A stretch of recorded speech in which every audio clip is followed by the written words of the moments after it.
Good evening, everyone, and welcome back to the sultry sounds of another episode of Tapcaf Transmissions. I am your host, Corey, joined as always by the other host of this podcast, Mr. Justin Eckhart's Ladder. How are you doing tonight, Justin? I'm well. How are you? I'm fine. I'm making it through, had to watch a show today that I wasn't expecting to watch, but we'll find ways to go. It kind of snuck up on me release date wise. Yeah, that's exactly what I mean. Yeah. But yeah, so today we are talking about Halo. We're going to be talking about Halo Season 2, Episodes 1 and 2. We changed we changed the plan on you without telling. It's not Boba Fett. Boba Fett, where? Not fucking here. Not here. But yeah, we'll get to that at some point. But yeah, so we covered the first 2 episodes of Season 1, I think, on the podcast with Mark, right? With Mark. He was there. And I guess before we get into that, any Star Wars news that we actually want to talk about? Because there's one piece of Star Wars news that's incredibly dumb and we won't be talking about. I mean, there's a few things, I guess. There's supposed to be some Empire magazine is teasing something tomorrow. Yep. I'm guessing the thing they tweeted out was like "Hello there" with Empire. I'm guessing. I mean, obviously, people think it's Obi-Wan related because of that. I'm guessing it's probably like an article on one of the upcoming shows.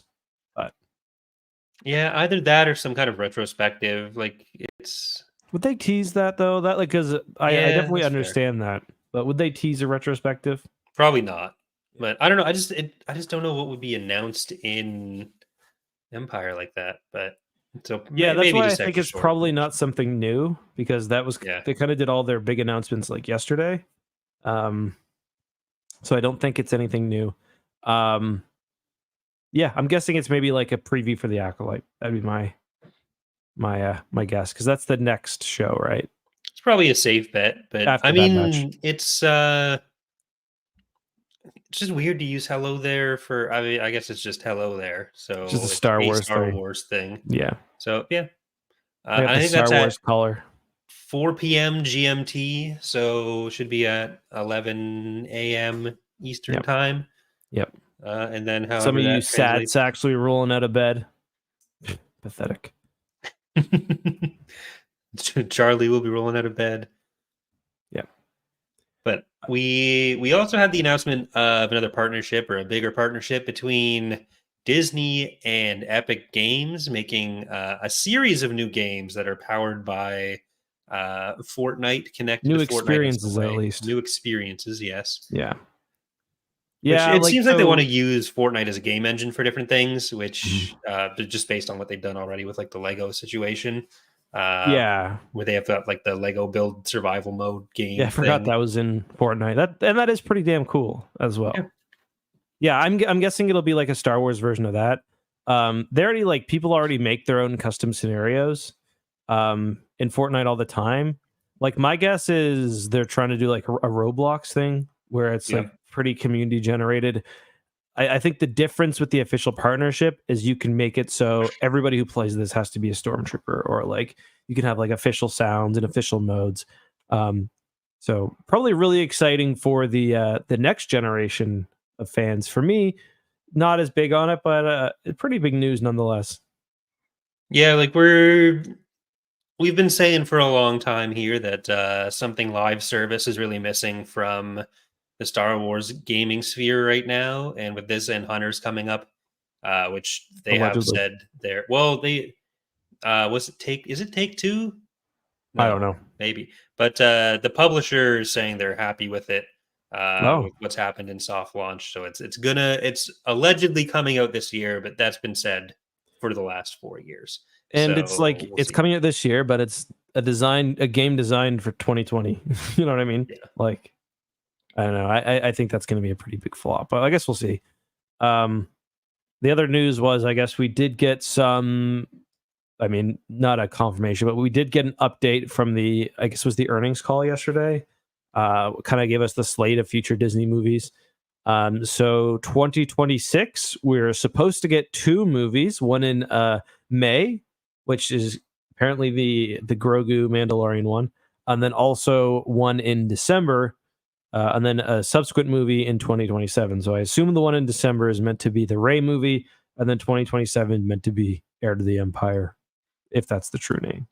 Well, yeah, because the Mandalorian movie is Jon Favreau. Filoni's not as involved in that, and then Yeah, Filoni's got the that one's so the that seems one. like the likely situation there. Like I've seen a lot of talk about it, like oh, it's going to be too much. This is why Solo flopped or whatever. But I don't think that's No, I don't think applicable. so. Like at the same time, you'd have a lot of Marvel movies coming out at that point, and people were all over those. I don't think it's like necessarily a release date thing, and it seems to be part of a general move.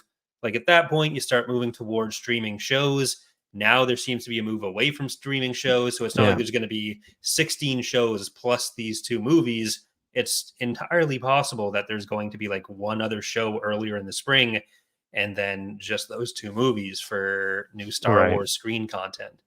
Yeah, because the big thing, the other big project, well, there's a couple of big projects that are supposed to come out that year, but the Kang Dynasty is definitely one of the big ones. But that's most likely going to be pushed back because Jonathan Majors is not going to be Kang. So Mhm. they're going to need to recast that. And I think they might even like completely rework it. Who knows?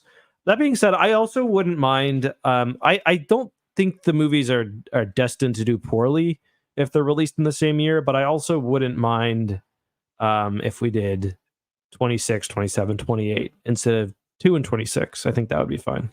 Well, they might be doing that partially because they expect to have more done by 28 as well, because there's still Yeah, two other movies that are unknown, and that would still leave room for 28 and 29 with everything that we've got announced now being out before the end of the decade, that's true. Yeah. which wouldn't be unreasonable and would make sense for trying to pack two into 1 year. Because Hmm. show wise, we've got Bad Batch is ending now.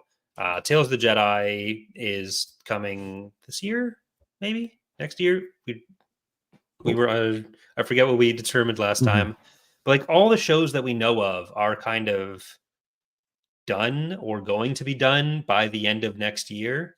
Dave Filoni did have an interview where he was talking about the uh, the potential for Mandalorian season 4 separate from the movie, but it seemed like that was, oh, we do the movie and then that might happen, Yeah. never say never kind of deal. Yeah. But I guess one other thing to mention there, since that was this week, seemed like it was longer ago, is that unfortunately Carl Weathers did die in the last week, Hmm. which is very sad. Yeah. He was what, 76? Definitely did not look Yeah. he did not seem like a 76-year-old man. Um but that's all Hollywood and being ridiculously in shape for your young life, I suppose.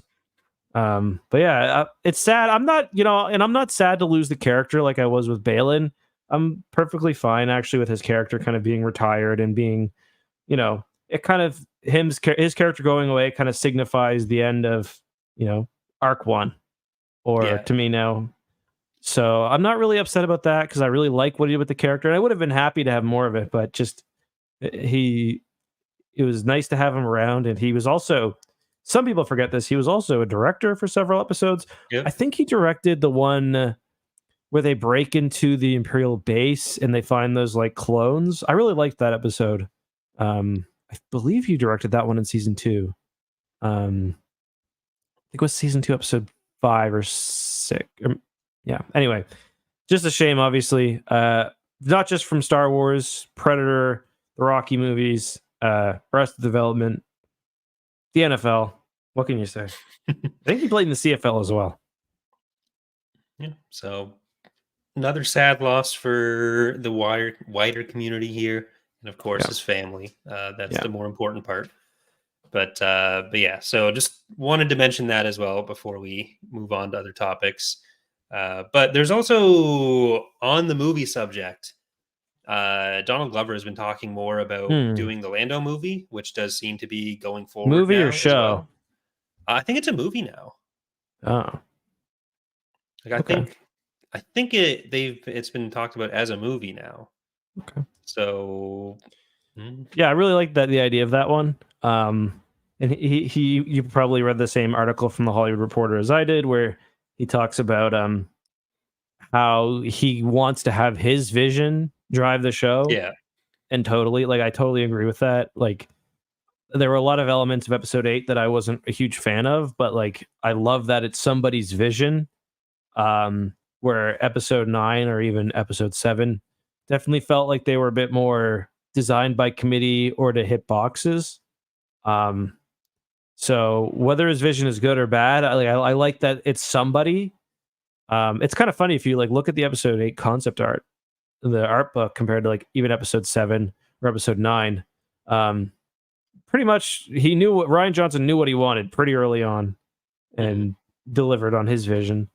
I mean, whether you think he did a good job or not, that's different. But I think Donald Glover is super competent as well. So Yeah, I think we're partially getting this because he's a bit less in demand than he has been in the last couple years when this was actually announced. So yeah, that's good because like he's in Mr. and Mrs. Smith now with that big project out of the way. He's got time to focus on some of these other things. But yeah, it's I think Atlanta's another, done, right? I haven't watched much of it, but I think that's done. I have no idea. Yeah. All I know is that my TV keeps showing me ads for Mr. and Mrs. Smith everywhere. And now there's also like the community movie that he's doing. So it seems like a lot of the kind of passion projects from the pre 2018 explosion is back on the table for him. So we were talking about that, the what is it? The box. The TV thing that we use. Fire TV, Roku. Yeah, Fire TV. So I was saying mine didn't do that, and then it started doing it, but I found how to turn it off if you're interested. Oh, yeah. Let me know. It's very easy to turn off. You throw out the Fire Stick and you just pirate shit. Yeah. I pirate shit through my Fire Stick. Convenient. Allegedly. Not the Well, we'll have, I'm sure, more Star Wars news to talk about in the next weeks or the coming weeks when we're actually covering a Star Wars topic. Do you want to decide now what we're going to be doing next week and the week after for people who may not stick around for the Halo talk but wanted to hear the Star Wars news? Sure. Like we need to do so. I will not. I've got 2 episodes that I'm sure I'll be here for. The 29th, I won't be able to do. The 7th, I think I can do. And I'd like to do Destiny's Way before my indeterminate availability. And I can fit in like the Boba Fett books and Bad Batch more easily. Okay, so we can do Destiny's Way next week then. Yeah, because then that'll be Bad Batch premiere the week after. Okay. And like if we'd potentially be able to do the 28th, then for the other episodes or for episode 4, I might be able to do that. So we'll see if we can figure something out there. But Destiny's Way next week, then Bad Batch sounds good to me. So yep, sounds good to me too. All right, with that, Halo time. So you watched the entirety of season 1. I don't know if I did. I might have missed. Like, I definitely watched the finale, and I definitely watched the first 4 episodes. I might have skipped a couple in between. Okay. Because I watched what we watched for the podcast, and then I was kind of out. It's not that I hated the show, but I didn't like the show, and there was nothing that was grabbing me or making me want to, like, watch again. Yeah. But. Yeah. So, I hated the show, for sure. I mean, it didn't feel like Halo to me, but like it felt like generic, and there were elites there. Master Chief was there, whatever. It seemed like it was moderately okay sci-fi series, and I just wasn't looking for that. Yeah, it was very weird in that like they make some deep cuts. Like all the ships they use are like perfect. All the weapons they use are good. The characters they introduce, Ackerman, who's new to this season, he was a character that like I first read about 20 years ago. Like he's in, I think First Strike is the first book he's in, or maybe The Fall of I think First Strike. But anyway, like he's same with Parangowski. She's from those books too.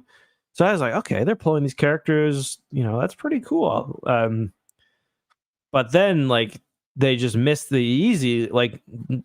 Not really using the Halo music, not using the general themes of the franchise.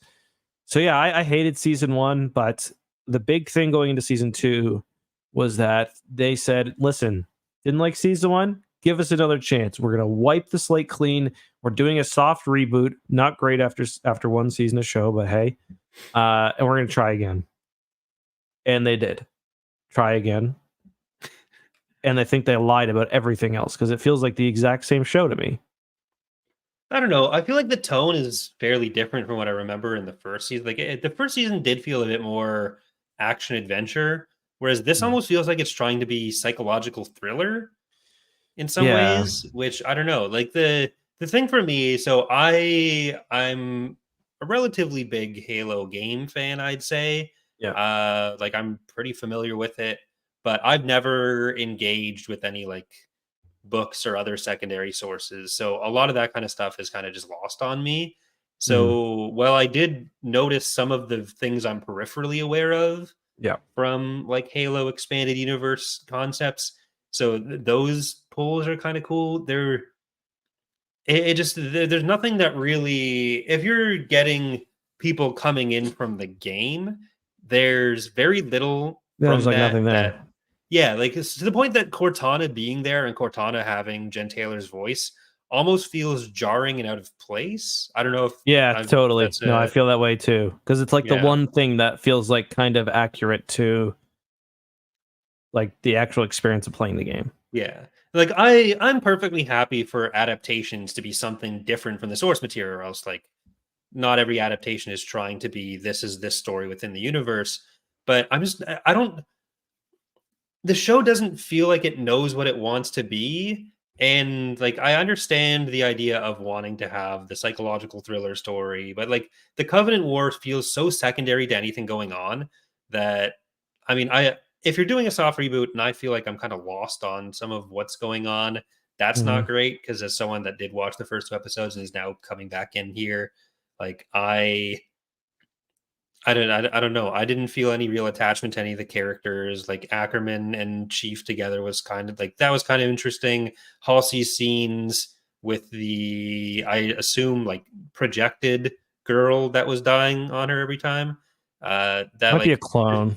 yeah, there's like there's individual stuff in it that feels like it could like this could be a show that I want to watch, but then it's like here's this show, but then it's also here's the Halo thing. Yeah. It doesn't really mesh all these parts together very well, and it makes Mhm. it difficult to latch on to anything particularly hard.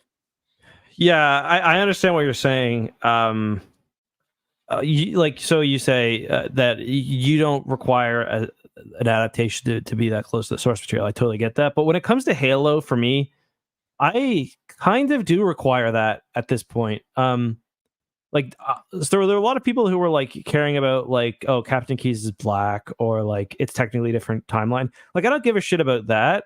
Right. I actually really like the Captain Keys character in this, but I want the adaptation. Like we've had such really good short snippets of what like Halo could look like in live Right. action, like that little 8 minute spot before Halo 3 came out, even the trailers that were in live action. So it's just we've waited 20 years. I mean, we've waited 23 years. I mean, 22 or however long for season one, and this is what we got, and this No, might for be the only sure. chance. I definitely agree with that. It's more like if they were making something where it was clear what Yeah, they were getting out of the franchise, that I don't care yeah. if the adaptation is like a direct adaptation of the story or if Oh there's yeah, other yeah, details changed. But like yeah, watching this, I just don't understand why it's Halo almost yeah. because like the stuff that does feel like Halo feels so out of place compared to everything else, and it just I don't know. Like one thing because the first episode opens with like the village that they're trying to save from the impending Covenant attack, Sanctuary is the and planet name. Yeah. yeah, and like a lot of what they do with the Covenant that I remember from season one and here, it's like they've gone into this story about like human versus alien war and decided that you're never going to find the aliens interesting as a Hmm. viewer. So in Yeah. season one, they're just kind of they're a bit more there, but they just come in, fight, die, everyone goes away, and your interaction with them is or with like alternate viewpoints within the war is from other humans, because they've got the one, like the one human within the Covenant, because you got to have that, and then Mhm. you've got in season 2 here, you've got the villagers that are kind of providing that religious extremist, uh causing problems for Master Chief viewpoint, when you could Yeah. do that with the Covenant. Like, you're never really going to get, it seems like you're never going to get a deep Covenant character that isn't a human, because they've decided, why bother? Yeah, you're right. It kind of reminds me of a way like that's a tough line to straddle. So like a show that had to deal with something like that was The Walking Dead, Yeah, where the zombies are like this external pressure, but ultimately all of the conflict is coming between humans. Like right. most of the time it's Shane and Rick, or Rick and the governor, or like whoever else is involved. Um and this show kind of does the same thing. We're always hearing about, oh, the Covenant, but like we're not really, we never really feel like there's a war going on. Like without the first scene of episode 1 and the last scene of episode 2, there's like no real evidence of the war, and it's just like more personal drama. Oh, Master Chief wants to fight, they're not letting him. We've got this weird like the stuff going on the rubble, it's called. What did I say it was like today? It's like a Charles Dickens novel. Like it breaks into like a Charles Dickens novel for like half of it. It's like, what is going on here? Like, how is this different from season 1? You're continuing to focus on, I don't know, hunting Halsey. Like the idea is kind of interesting, but do we need like 20 minutes at some gangster Mad Max? I don't know. It's just weird. Yeah, like I understand the need, especially early on, for the conflict to come from different humans, but it just seems like some of the stuff that the Covenant could be used for is going to them as well. Yeah. And then even within the Covenant, when you do get them, they've inserted the human characters that the Covenant are with, that are Yeah. taking front and center now, that, like, I don't know if they're ever going to go away from that. Yeah, like, And oh, sorry. no, good. I was just gonna say, like, you're right, and like one thing about the, because you get a lot more of this kind of the in the games, like you never really see that because you're always in it, like you're in the thick of it. Like in Halo 1 through 3, you don't really stop and take a bigger look at the universe. You don't even really know very much about the universe if you stick to the games. But in the books, I think they do a pretty good job where like it's the human kind is like, it's more of a pure existential threat, and there is the idea that like the war has been lost for like 20 years, and the inner colonies are kind of just sacrificing the outer colonies to gain a little more time, and maybe, who knows, pull a miracle out of a hat. And that's kind of compelling, and we do get like a little bit of this where Ackerman talks about how we're sacrificing he kind of says the same thing, we're sacrificing the outer colonies so we have a chance. But there's a way to make that interesting without having just Ackerman have to say it and leave it at that. Like you can show failed missions. You could have Master Chief pull out of a region he could have saved because they need him somewhere else. Or there's just better ways than this is boardroom conversation number 10, or this is whatever. Yeah, the I understand not having necessarily the budget to do a bunch of big Yeah, battles, that's what feels like the but issue. but like the firefights in season 1, like, you got a decent amount of Yeah, scale in that. I think that was sure. perfectly fine. Yeah. Whereas now there's just such a, they want to have the elites, but the elites have to be like this super scary threat whenever they show up now, because they are going that more like thriller angle with them showing up. So you have like the scene with the Marines in the base, I felt that really, I when was they're, really frustrated by that. yeah, they did. Those Marines did give me like Halo the game vibes. It's like, oh, I just know you're all about to go and die. Yeah, That's they did a good job on like the costumes. I will say all the costuming is Yeah, one for of the sure. positives, and the acting is generally pretty good, I think. Yeah, like, it looks, everything looks good. Like, the sometimes the CGI is a little wonky and everything, There's the a bit too sets and much everything, like, but oh, it's, this is cavern number 6, or like, yeah. especially for like the human cities. But yeah. But for a TV show, I think it all Yeah. looks really Yeah, for good. sure. Like, especially Yeah. Paramount Plus, I don't think they're rolling in Netflix money quite. Yeah. Like Survivor's only bringing in so much subscription revenue from people, but Yeah. and it's all from me. Yeah. But how are you feeling? Do you think it's a step up? Do you think it's enough No, of a step up to keep your attention? so I think it's a step down because I think the action's a lot less fun than it was in season 1. Because you're right. So it's weird because the actual, like, when Master Chief is fighting those elites in one-on-one combat, it's cool, but it's not like exciting. Like, the thing about Right. Halo is it's so, in a way, it's so over the top and fun. Like, one of the weapons the bad guys use is a needler. It shoots pink exploding crystals at people, and they've got all these different fun little creatures. So, like, having Master Chief fight sword elites 10 times over is kind of is okay, but like, it's a lot more like season 1, for all of its issues, had some pretty cool scenes. I think it was episode 3 or 4 where like Master Chief fights that brute, and they're on the chain gun, and there's like a pretty big scale battle. Even episode 1, like, there was some surprising gore, I thought, and it was just a lot more interesting than what we got in this one. So it kind of lacks the good parts of episode 1 and episode 2 of season 1, and I think kind of continues some of the same mistakes for me. Mm-hmm. What about you? Are Do you think it's an are upgrade? you gonna keep watching it though? I think that's the big. I'll have to see how my video does, if I'm being honest. Like, I'll probably, I don't know, like, I'll probably watch it, but it's not going to be must watch TV for me. I'll do Yeah, it if it turns around. I, I'd love it to be a good show. It's just right now it's not.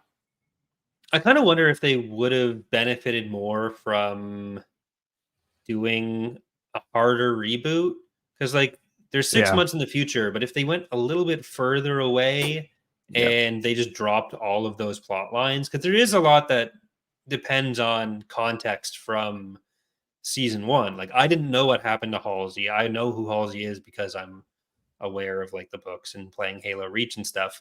Mhm. But the the specific stuff they're talking about, I don't know who McKee is or the importance She's of. supposed to be dead. Yeah, like So, Cortana. I know Cortana's removed from his head because he got the thing at the start. So they're kind of straddling this line between like fulfilling some of those plot lines, but half doing it, which is for people you're trying to get back on board. That's not going to mean anything for them. For people who were still on board, the kind of retcons that haven't been explained I yet are feel going a to be a little. problem for them. So it feels like they're kind of like with the tone of the show, like they're trying to see what works for who rather than sticking to a real vision for something, which always makes it a bit harder to get behind. Yeah, you're right. Like, I gotta admit, I wasn't expecting to see Soren uh in the show. I wasn't expecting to see Kwan Ha. Is that her name? It was just Kwan. Um, I wasn't Kwan Ha. I wasn't expecting to see her in the show again. Mhm. Um, like, nothing against her, but like, I feel like those are plot lines that kind of in season 1 never really went anywhere, and I was really surprised to see them, have so much time in this episode again. It just, I and to mean, me, yeah, I feel like there are ways to use those characters, but like if you're continuing them on in specific plots that aren't going to be paid off or going to be paid off differently, hmm then I don't know. yeah, Was the so at the end of episode 2 with the elite, was that the same woman as season 1? yes, Okay. McKay. It's the one, Chief War Crime. Okay. So She's that was supposed to my be only dead. question. She's not. She's also in episode 1 as well. She like kind of calls Yeah. off the. So we don't really know what's going on with her. Obviously, she's trying to find Halo as well. I don't know. Yeah, I don't know if I just wish there was more direction that they were sure of. But Yeah, I feel like they are going to try to use the. So we know in the next episode or two, Reach is going to be fully attacked because it's already started a bit. Yeah. And while Master Chief is off, he's at a dinner. He's at a family dinner. I had no idea what was going on there. I was the even read Marine from recaps earlier. afterwards, and I was like, "Oh, this." So that was the Marine from earlier, and she lied to Ackerson. She said she didn't see anything. Yeah. So he's like going to talk to her. Like, what the fuck's up with that? But yeah, which is kind of weird because he must have a million cameras on his suit, right? Yeah. Well, the thing was everyone also sneaks up on him a lot, basically. Yeah. Like he just meets 13 people in different hallways that he wasn't expecting to see. It's like, okay, well, you're not good at like, you're I guess it like hypersensitive. Not a special ops guy, but. He fucking sniffs that one elite out and he's like, how do you know? He's like, I smell them. They stink. They probably do have a more stink so good. Any particular human. Yeah. So probably that makes sense.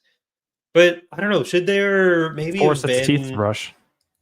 Would a better reset maybe have been getting in like this actual Fall of Reach stuff, get a bigger set piece in, and then do some of the character stuff that they had in episode 1 and 2 here afterwards? Or is this going to be like the whole seasons leading up to the actual Fall of Reach? I hope not. My guess was that the Fall of Reach was going to be the first few episodes, and then because like in the lore, in the other timeline rather, the Fall of Reach leads right into Halo. Like, yeah, literally they jump on the pillar bottom from Halo and they end up at Reach. So that was kind of my thought on what they might do. Like, I was guessing based on some of the other stuff that we saw in the previews. Like, they showed the Spartan 3s, which I thought was cool, and like it's like the Spartan 3s from the novels where they're like, they don't really have full combat suits or anything. So I thought we were going to get the UNSC trying to take, like, they've got, I think it's called Operation Red Flag in the books, where they basically try to steal a Covenant ship and take it and blow up the hierarchs. So I thought it was going to start with that maybe, and then the Fall of Reach would interrupt all that. Then we'd move on to the kind of ring. But now I really don't know. Yeah. Well, Zach is saying in chat that episode 4 will be the Fall of Reach. Episode 4? We've got a timeline. Yeah. Okay. Zach having had access to all the creators on his. Trip. So Zach who works with me, went on a trip to, where was it again, Zach? Was it Brazil, right? He went to Brazil, and I don't think he's seen any of them, but I think wasn't like Pablo Schreiber's there, and yeah. I hear Pablo's a really nice guy. Like, a lot of the YouTubers know him because if you email him, he'll talk to you, basically. Yeah. I don't know. One thing I did like was the story of I forgot her name. The one Spartan who's been all fucked up by, like, she's all not battered. Kia is the other one. Is it no, Kia? It's Riz? No, not Riz. Riz. It is Riz. Yeah. I didn't know. Yeah. I think it is Riz. Yeah. She's all fucked up. That could be somewhat interesting. And then there's kind of the blind one as well. Yeah. There's something there, right? We're getting a lot of different psychological profiles on the Spartans, because it does seem like the core dramatic tension in the show is about the Spartan program rather than the war itself, and maybe that'll change a bit in the future. Mm-hmm. But it does make sense to center the show on that. So, I generally enjoyed the Spartan characters, although the Soren stuff I do think is what stands out the most as being unnecessary as a plot line, or I'm not very interested in Soren. I agree. The Spartan stuff is handled pretty well, and I do like them more in this. I was actually kind of the same with season 1. I was pretty happy with the first 5 or so minutes. I thought there was some funny dialogue where, like, Vanek's like, I like to watch programs now, because he's taken that little basically the Spartan inhibitor chip out. He's like allowed to get boners and have emotions and stuff. he's like, I'll watch programs now, and Kai's like, on what? He's like, animals, and then Chief's approaching the rock wall, and he's like, I forget what he's like. An Ibiza can scale a rock wall up to 80 degrees.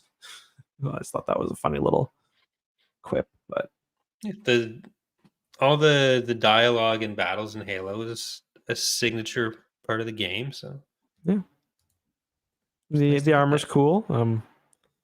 Yeah, it is what it is. And there's another Spartan team too. I forget what their call sign is, but yeah. Any other pressing thoughts on the first 2 episodes? I don't know, man. Like I really am trying to look for the positive. I gotta say, I'm pretty shocked by the fan response. It's been pretty positive. The reviews have been pretty positive. I gotta say, like, I don't really see it. Like I'm just scrolling through episode 2. So we've got a scene with Halsey. We've got the one scene where they got the scene where that guy's like switching the Spartan team status, which I kind of liked. There's like one dude who's like got to mark down the status of the Spartan teams. And then it's just like all inside an asteroid, chasing an asteroid, inside an office. Like what are we doing here? Yeah, I, like I don't know. it's hard for I me to like the say. intro. I think it's too much better or worse than season 1 because I was kind of out after the first 2 episodes. But I feel Yeah. like there's more here that I could see people enjoying as a show than season 1, where there were, like I was saying, there was stuff in there that I could see as an enjoyable show, but it didn't grab me and it didn't feel particularly Halo other than the presence of some elites and stuff. And I think there is a better mix of it here, Mhm. but it's not. I'm still not finding any particular thing in the show that makes me think like I find this plot line very compelling and I'm curious to see where it goes, which I think is kind of the main thing for me when watching a show. That if I don't have that, at least it's harder for me to Kind of say like, important to oh, have the one plot was plot line you're interested in at least. I find myself being very frustrated by the intro because it actually now uses it's like Halo 2's menu music, but it uses yeah. it really pretty well. And it's just kind of like it illustrates to me like, man, Halo has so much special going for it. The music especially and they just having it feels like they've ignored it. And I guess I just don't understand why. And I just feel like it's a pretty good showcase of what that is. Like we get like one monk chant a season. What's going on here? I do think it can be difficult to do like modern space marine pure combat stuff. Like it's not 2006 anymore. That's not the big draw that it was. So there has to be more to it, and I think like the exploring the Spartan stuff is good for that. But I don't know. It's just it. There's like Point the 4 or camera 5 at a different things Halo going on. ring and have them do dramatic monk noises, and I would be happy. Like I'm Look, not it's really John joking Halo. either. Like I don't know. There's No. they had a lot to go. It's just they had so much to go from, and like so much possible material. It's just like, how did we get to this exactly? It's just what I wonder, but I don't know. All right. Well, maybe we'll get to the end of the season, and then if you and I are still on board, we'll do a season retrospective and see how we feel at the end of it. Yeah. Because I'm gonna have some time off that I will probably fill with TV. So there's a non-zero chance. So after episode 2 of the last season, when we finished the podcast with Mark, after that, I was thinking, I'm I'm done. I'm not revisiting this. Now that I don't think I'm necessarily going to be watching weekly, there is a higher chance that I will be revisiting the show. I think that's my final takeaway. Okay. And you loved I it. think that's fair. I'll probably watch episode 3. I mean, we'll see, I guess. We'll see. Well, anything else you want to bring up about it? No, I'm good. All right, so next week, Destiny's Way. Week after that, Bad Batch, which I am very excited for. Me too. So yeah, tonight on X2, we're going to be doing some other gaming. So check that out as well if you're into that sort of thing. And thank you for listening. Bye, everyone.